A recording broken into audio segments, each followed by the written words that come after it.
Business owner in Macomb is defending herself tonight after a video surfaced of her saying one of her customers was acting like the N-word. She told us off camera what led up to it, but people who went on camera are upset, calling it racist. WGEM's Dylan Smith joins me in the studio with reaction. So Dylan, she says she's getting death threats? Yes, Mackenzie, she and students say a protest is planned tomorrow for what happened on Thursday. Now, we have to warn you, the video you're about to see might disturb you.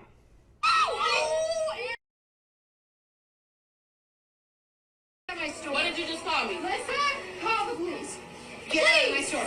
I said you're acting like an because you're Get your finger out my face. Because if I see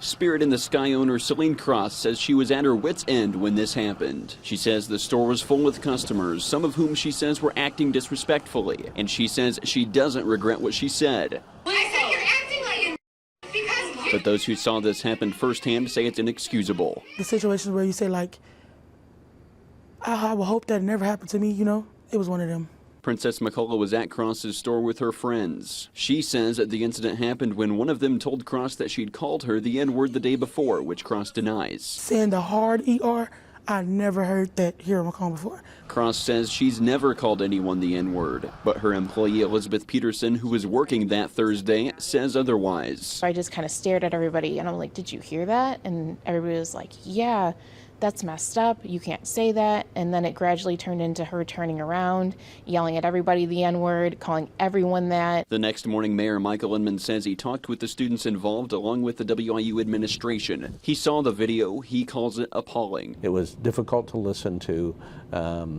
because it was so heartbreaking. But they've assured me that they'll work with me and the community to do what they can, what we can together to change the narrative that this person has set in place for our town. Cross says thefts have been an issue this month, but she's not accusing McCullough or her friends of stealing. After the incident, one of McCullough's friends called the police. When they arrived, Inman says Cross pushed an officer, so they gave her an ordinance violation. But Cross says she doesn't know why she was cited. In the end, Cross thinks this is a First Amendment issue, but everyone else calls it racist. This specific experience has been extremely traumatic. Like, it made me feel sick to my stomach, especially not being able to say anything in that moment. Students say they'll be marching in protest tomorrow at 5 p.m. starting at the Multicultural Center on campus.